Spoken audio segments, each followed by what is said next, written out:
Pozdravljene, spoštovane gledalke in cenjeni gledalci. Še nekaj dni nas loči od letošnjega praznika idrijskih žlikrofov, ki je osrednji kulinarični dogodek v občini. Zato je gost v današnji oddaji Matevž Štravs, vodja tega projekta. Pozdravljeni in dobrodošli v naši oddaji. Lep pozdrav in hvala za vabilo. Letošnji festival oziroma praznik bo že 15. po vrsti. Kaj se je v teh 15 letih pravzaprav spremenilo? Marsikaj. Dogodek se je začel takrat pred 15 leti kot en podaljšek ali pa en dodatek Dneva krajevne skupnosti mesto Idrija. Takrat je bila to neka pobuda, da se tudi žlikrofi v bistvu na nekem dogodku predstavijo. Šlo je za izdelavo žlikrofov, te glavni proizvajalci so se predstavljali. In cel dogodek je imel, bi rekel, nek lokalni krajevni značaj, vse zadnje je bil zelo povezan z krajevno skupnostjo. Z leti je v bistvu ta dogodek rastel. Mi smo ga v bistvu prevzeli pred 8 leti, torej letos ga izvajamo 9. In takrat smo premislili in ga želeli v bistvu modernizirati in ga bolj približati nekim urbanim dogodkom, ga v bistvu malo pri temu posnemati te kulinarične dogodke, ki recimo so takrat bili zelo popularni, odprta kuhna in podobno. Torej smo šli na to, da gre v bistvu za poskušanje jedi. Torej ne gre za to za neko kosilo, ko prideš, se naješ in potem odideš, ampak gre za celodnevno poskušanje. Ukinili smo razna tekmovanja oziroma zmanjšali pomen tekmovanj med samimi proizvajalci, ker na vse zadnje vsi delamo za to, da promoviramo idrijske žlikrofe med domačini in vedno bolj tudi med zunanjimi obiskovalci.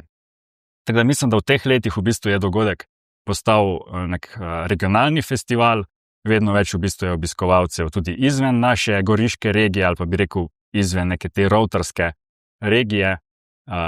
Italijani prihajajo, tujci, ki so na obisku v Sloveniji, ter seveda ljudje iz različnih krajev po Sloveniji. Pomembno je tudi to, da se dogodek praviloma odvija v Mejci. Takega prizorišča nimajo kar povsod, ne? Ja, mi smo v bistvu bili primorani k selitvi dogodka v Mejco. Namreč takrat je šlo za leto korone 2020. Zahteva NIJZ-ja je bila, da morajo biti 3-metrske razdalje med stojnicami in tega na Hacplacu pač ni bilo mogoče izvesti. Mejca se pa je pokazala kot eno super prizorišče. Ne le med korono, ampak v bistvu tudi po koroni se je izkazalo, da je ta zelena oaza, brez avtomobilov, zelo prijetna atmosfera, ljudje uživajo in navsezadnje tudi dovolj prostora za ta rastoč festival. Torej, od takrat je spet precej zrastel po številu obiskovalcev in po številu stojnic. Prizorišče je lepo, vabljivo, vsekakor primerno temu času. Drugo vprašanje pa je, kako je s komunalno opremo? Imate sedaj vodovod, imate elektriko, imate kanalizacijo? Kako je s tem? Te stvari v bistvu so na nas. Torej, organizator, ki organizira dogodek v Mejci, mora biti pripravljen na to, da si vse pripravi sam. Torej, tam so sicer sanitarije, ampak bistveno premalo. Tekočo vodo si sposojamo od sosedov, elektrike v bistvu ni dovolj za tak dogodek. Torej, vse to je na nas, da v bistvu v parih dneh postavimo celotno prizorišče in seveda bi bilo precej lažje in mogoče bi tudi organizatorji hitreje se odločili za neko organizacijo dogodkov v Mejci, če bi bilo to že tam. Sploh zdaj, ko vidimo, da je to super prizorišče za tovrstne dogodke, super ne le v idrijskih okvirih, ampak širše. Mislim, da marsikatera občina nam lahko zavida nek tak kraj. Če bi bilo primerno opremljeno, verjamem, da bi tudi organizatorji od drugod in domači večkrat organizirali kakšen dogodek v Mejci. Bodiva aktualna, dogodek leta 2025. Žlikrofi s 35 omakami, to je veliko pravzaprav, ne? To je zelo veliko. Letos dejansko 35, preštetih 35 različnih omak. Preveč, da bi jih našteval zdaj tukaj vse. Lahko povem pa seveda, da imamo tisto klasiko, bakalca, golaž, ocvirki, ali pa te pozabljene klasike, kot so recimo z zajčkom. Potem imamo pa druga skrajnost, bolj neobičajne, kot so recimo pad thai, pa goveja masala, pa tudi limonina omaka, recimo tartufi in podobno. Letos mogoče specifika je še ta, da smo vse ponudnike v bistvu povabili, da pri svojih omakah uporabljajo sestavine, ki so iz shem kakovosti. Torej gre za sestavine, ki so zaščitene, oziroma gre za neko višjo kakovost. Torej, recimo, obiskovalci to prepoznajo recimo po teh nalepkah izbrana kakovost Slovenije ali pa biološka pridelava, integrirana pridelava in podobno. Torej, da recimo, ko se odločajo, da uporabijo govejo meso, uporabijo v bistvu govejo meso iz recimo neke kakovostnejše pridelave. Ali pa nek drug primer, recimo, imamo potem jed, ki uporablja drugo zaščiteno jed, ki kombinira v bistvu drugo zaščiteno jed. Recimo imamo idrijske žlikrofe, ki so zaščiteni, in zraven kraška omaka s kraškim pršutom, spet kraški pršut zaščitena jed. Torej, v bistvu spodbujamo neko kakovostno hrano. Ste mislili kaj na vegane? Smo mislili, tudi letos je ponudba za vegane, za vegetarijance, brezglutenska ponudba. Vse te informacije imamo zbrane na infotočki, letos bodo naši informatorji opremljeni torej s celimi seznami vseh alergenov, ki so prisotni seveda v teh jedeh. Ker na vse zadnje, spet naš cilj je, da žlikrofe promoviramo med širšo publiko, in publika je zelo različna, zelo različne preference. Žlikrofe ste v zadnjih letih naredili pravzaprav za regijske junake, pokrajinske junake. Povezujete se tudi s podobnimi prireditelji projekti v širši regiji Italija, Avstrija, Slovenija. Povejte nam kaj več o tem. Letos v bistvu je leto Evropske prestolnice kulture. Nam je mogoče včasih malo žal, da Idrija to premalo izkorišča. Namreč oči evropskih medijev so uprte v Novo Gorico in Gorico.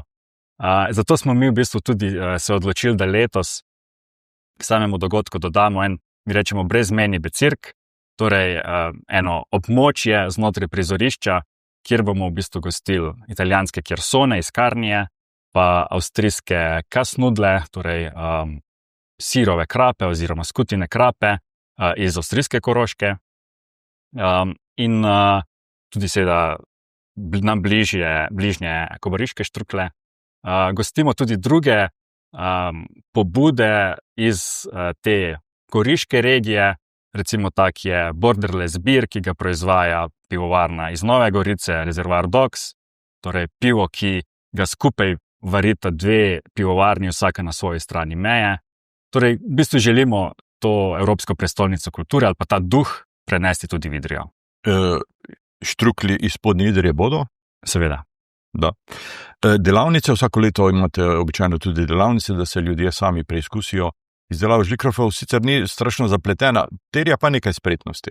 Mislim, da za tiste, ki to delajo prvič, tudi je zapletena lahko, oziroma tiste, ki prvič sploh vidijo, kako to poteka, mogoče si predstavljajo, da je vse skupaj malo lažje. In ja, z turističnim društvom Fara, v bistvu zdaj že več let izvajamo te delavnice. Ljudje zelo radi sodelujejo pri sami izdelavi, skuhajo to si, pojejo tiste 3 žlikrofe, ki so sami naredili, in uživajo. In so ponosni. Seveda so ponosni, ja. Ob žlikrofih pa še sodi poleg tudi kozarec dobrega vina. Degustacijo boste pripravili v povezavi s sommelijerjem Dejanom Levpuščekom in Ireno Orešnik iz Združenja kmečkih sirarjev. Verjetno bodo sirarji predstavljali sir. Ja, v bistvu to imamo eno delavnico posebno, ali bi rekel predavanje v kombinaciji z degustacijo, kjer bosta Dejan in Irena govorila in v bistvu tudi pokazala, kako kombinirati vina in sire. To je spet ena izmed teh naših pobud, ki vidimo, da je treba kakovostno hrano, kot so recimo lokalni siri ali pa zaščiteni siri, dodatno promovirati in jih želimo na ta način v bistvu popularizirati. Bo pa Dejan v bistvu imel tudi svojo stojnico oziroma svoj šank z vini, in kot vsako leto do zdaj v bistvu tudi pripravil in že pripravlja v bistvu vinsko karto, ki je vezana na jedi, ki jih ponujemo na dogodku. Torej, teh 35 vrst žlikrofov, za vsakega imamo priporočilo, katero vino pa še zraven. Kako pa boste sodelovali z lovci letos? Z lovci imamo v bistvu en tak dogovor, ki že zdaj vsa ta leta drži.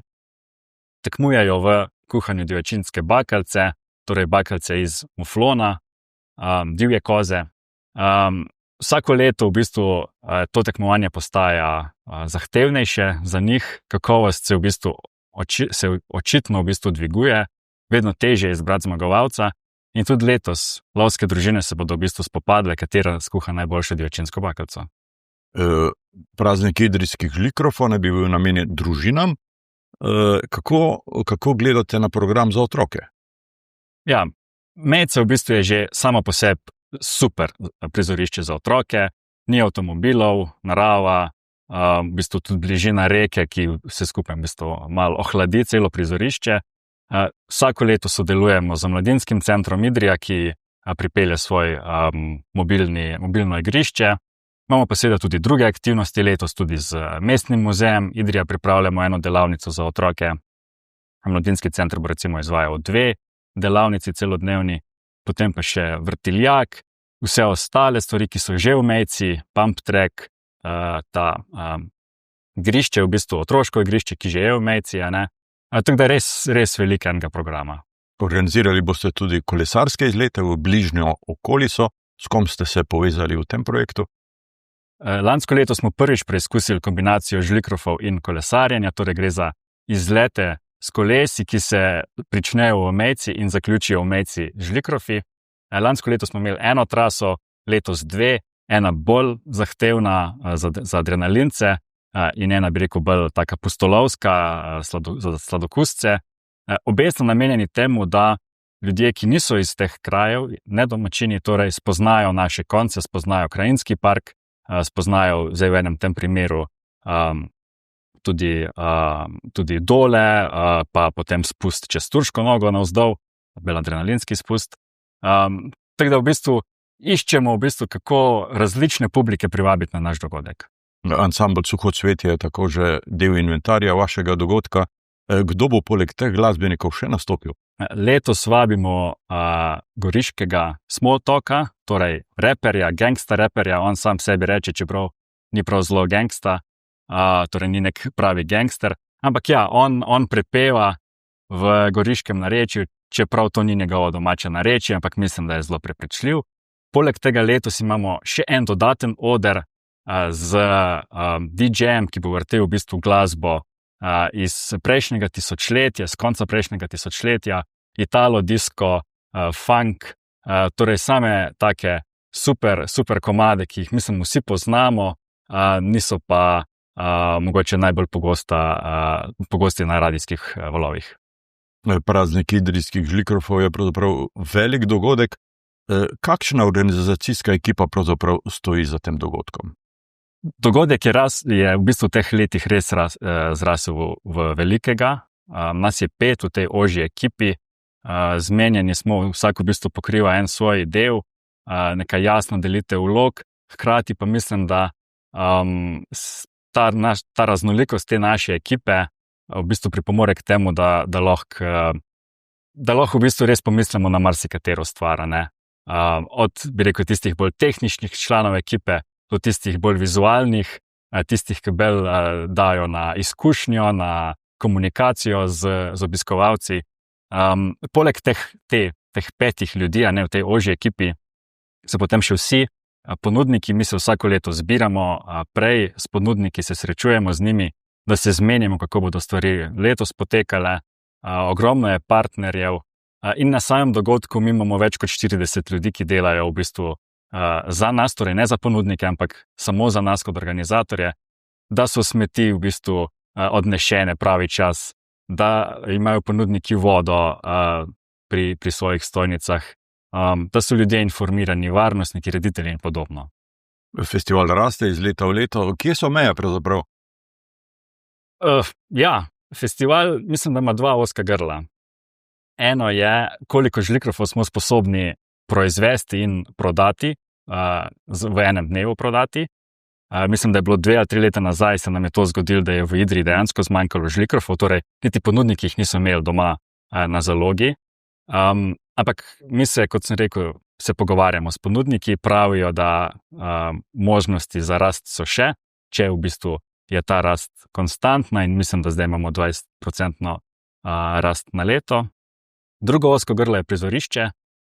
Mejca, kakor je fajn, je po eni strani omejena iz vidika, da je na dežju, na soncu. Letos bomo nekaj reševali z enim šotorom. In druga omejitev je, da je tudi mejca mogoče že malo majhna za nas, za tak dogodek. Razmišljamo torej o 2 dneh, razmišljamo o dodatni lokaciji možnosti širitve ali vmesno jedro, Jožefov jašek recimo. Ampak to so vse stvari, ki zahtevajo še, mislim, da še par let, da res napolnimo mejco in potem se širimo, bodi si časovno, bodi si prostorsko. Dogodek nima vstopnine. Kdo pravzaprav pokriva stroške, od kje vam denar, kdo so strici iz ozadja? Ja, stricev nažalost ni. V bistvu recimo slabo polovico dobimo strani občine Idrija. Občina Idrija je vsa ta leta v bistvu zvesti podpornik dogodka, tudi razume v bistvu željo porasti oziroma možnost porasti, in zato v bistvu se ta podpora povečuje. Je pa procentualno v bistvu ostaja delež občine, kot rečeno, nekje recimo na polovici, no, odvisno vsako leto malo zavisi.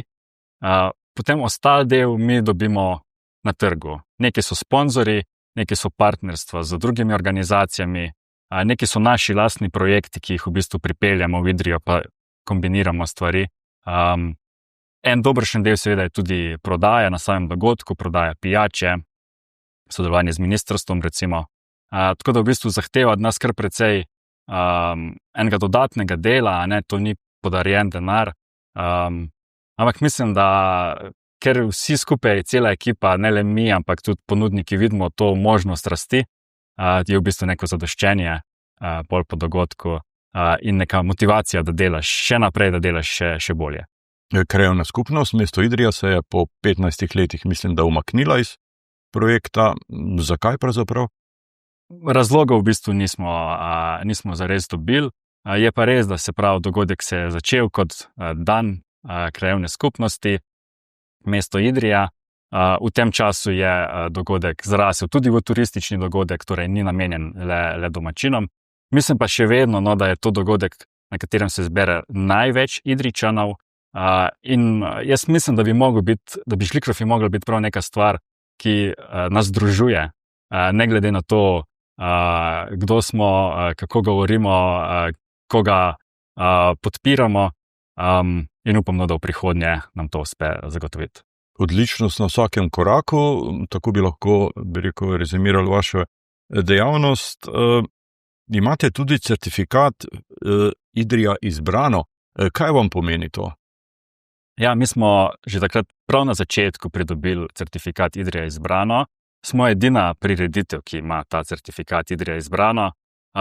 In nam mogoče predvsem pomeni ne toliko neke promocijske dodane vrednosti, ampak predvsem nek dostop do drugih s tem certifikatom. Mi namreč poudarjamo, da če imamo mi certifikat, potem dajmo sodelovati tudi z drugimi s tem certifikatom, torej sodelujemo z drugimi ponudniki iz Idrije, širše idrijske regije, ki imajo ta certifikat, ki se predstavljajo na našem dogodku. To. Leta 2024, lansko leto torej, ste dobili mednarodno nagrado Jakob za inovativnost, kakovost in odličnost v turizmu. Če preberem samo stavek ali dva iz utemeljitve, tako so zapisali odločevalci. Praznik idrijskih žlikrofov je tudi v slovenskem prostoru izrazito inovativni festival, ki ga pretežno mladi organizirajo iz leta v leto in ga dopolnjujejo sodobnimi vsebinami in tako idrijsko dediščino približujejo novim generacijam. Dediščinske vsebine interpretirajo na izrazito sodoben način in tako zagotavljajo kontinuiteto lokalne istovetnosti. V komisiji so bili, to odločitev so podpisali dr. Janez Bogotaj, Bojana Rogel, Karmen Razlak in Ilenija Loredan. To je kar tako laskav naziv. Ja, tudi so vas opazili. Ja, tudi lansko leto je profesor Bogotaj se udeležil dogodka, prav v sklopu v bistvu ocenjevanja Idrija izbrano. Nam v bistvu kar veliko pomeni, da nekdo, od katerega mislim, da se ne sliši pohval prav pogosto, no, da te pohvali. Vidi se tudi, da drugi organizatorji po Sloveniji poznajo naš festival, vejo za festival. Mnogim smo v bistvu v teh preteklih mesecih tudi, ali pa preteklem letu tudi pomagali oziroma jim svetovali, kako se mi kakšnih stvari lotevamo. Tako da ja, mi gremo naprej. Ponujete letos 35 omak, 35 kombinacij za žlikrofe. Povejte nam, katera je vam tako osebno najbližja? Ja, to je najbolj zahtevno vprašanje, ker se boš zameril vsem ostalim z 34 omakami. Ne, namreč v ozadju je nov idrijski pregovor, povej mi, katere žlikrofe ješ in povem ti, kdo si. Potlej sem, čeprav mislim, da to ne bo držalo za mene toliko, sem tradicionalist, bakalca, taka stvar. Pogosto jih tudi z ocvirki. Z ocvirki. Slogan letošnjega leta je? Se vidimo na žlikrofih. To v bistvu drži in ni le to, da se vidimo, da drugi vidijo nas, ampak mislim, da se ljudje med sabo srečajo na žlikrofih in to je tisto, kar šteje. Matej Štravs, hvala lepa za obisk v našem studiu, hvala za ta pogovor in uspešen festival letos vam želim. Najlepša hvala in se vidimo. Vam, spoštovane gledalke in cenjeni gledalci, pa če ste pri žlikrofih, dober tek, sicer pa hvala za pozornost in srečno.